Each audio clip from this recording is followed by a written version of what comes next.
Hello friends, standard காஸ்டிங்னா என்ன அப்படின்றத நம்ம தெரிஞ்சுக்கிட்டோம் அப்படின்னா, இதுக்கப்புறம் வரக்கூடிய அந்த மெட்டீரியல் வேரியன்ஸஸுடைய சம்ஸாக இருக்கட்டும், லேபர் வேரியன்ஸஸுடைய சம்ஸாக இருக்கட்டும், அது எல்லாத்தையுமே நம்ம ஈஸியாக நம்ம அட்டெண்ட் பண்ணலாம். அந்த ஃபார்முலாஸை நம்ம பை ஹார்ட் பண்ண வேண்டிய அவசியம் இல்லை, மக்கப் பண்ண வேண்டிய அவசியம் இல்லை.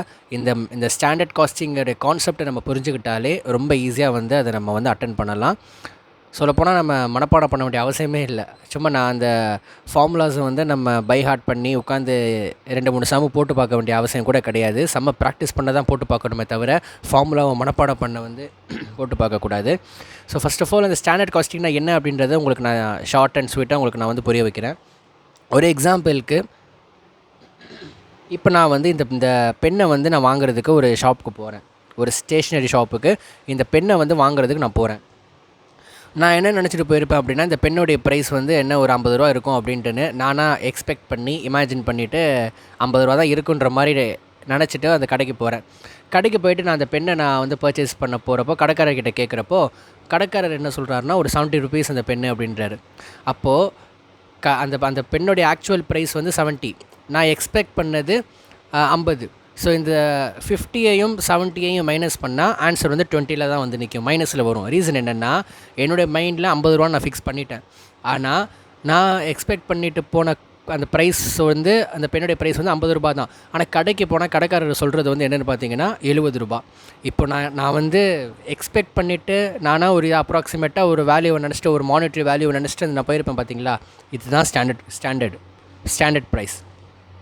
அந்த பெண்ணோடைய அந்த ஸ்டேஷ்னரி ஷாப்கீப்பர் கடைக்காரர் சொன்ன அந்த ஆக்சுவல் ப்ரைஸ் அதுதான் அந்த ஸ்டாண்டர்ட் ப்ரைஸ், ஆக்சுவல் ப்ரைஸ். இது ரெண்டையும் கம்பேர் பண்ணுறது அந்த டெக்னிக்கு பேர் தான் ஸ்டாண்டர்ட் காஸ்டிங் டெக்னிக்.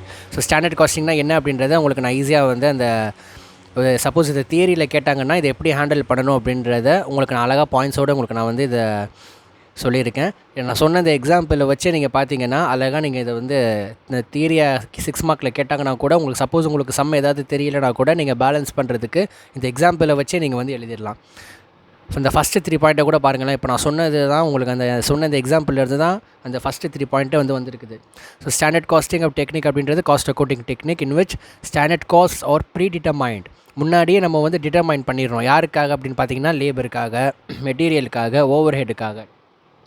அப்புறம் இந்த ஸ்டாண்டர்ட் காஸ்ட் அப்படின்றது ஆக்சுவல் காஸ்ட்டோட கம்பேர் பண்ணுறோம். ஸோ ஷார்ட் அண்ட் ஸ்வீட்டாக சொல்ல போனால் தேர்ட் பாயிண்ட்டு தான் ரொம்ப important point. The differences between standard cost with actual cost is known as variances. So இதுதான் ஸ்டாண்டர்ட் காஸ்டிங்கோடைய மீனிங். ஸோ அடுத்த கம்மிங் வீடியோஸில் இதை பற்றின சம்ஸை உங்களுக்கு நான் ஷார்ட் அண்ட் ஸ்வீட்டாக இம்பார்ட்டன்ஸ் சம்மையும் ஈஸியான சம்ம மட்டும் நம்ம பார்ப்போம். எல்லாத்தையும் உங்களுக்கு நான் எக்ஸ்பிளைன் பண்ணி வீடியோஸ் போடுறேன். Thank you all.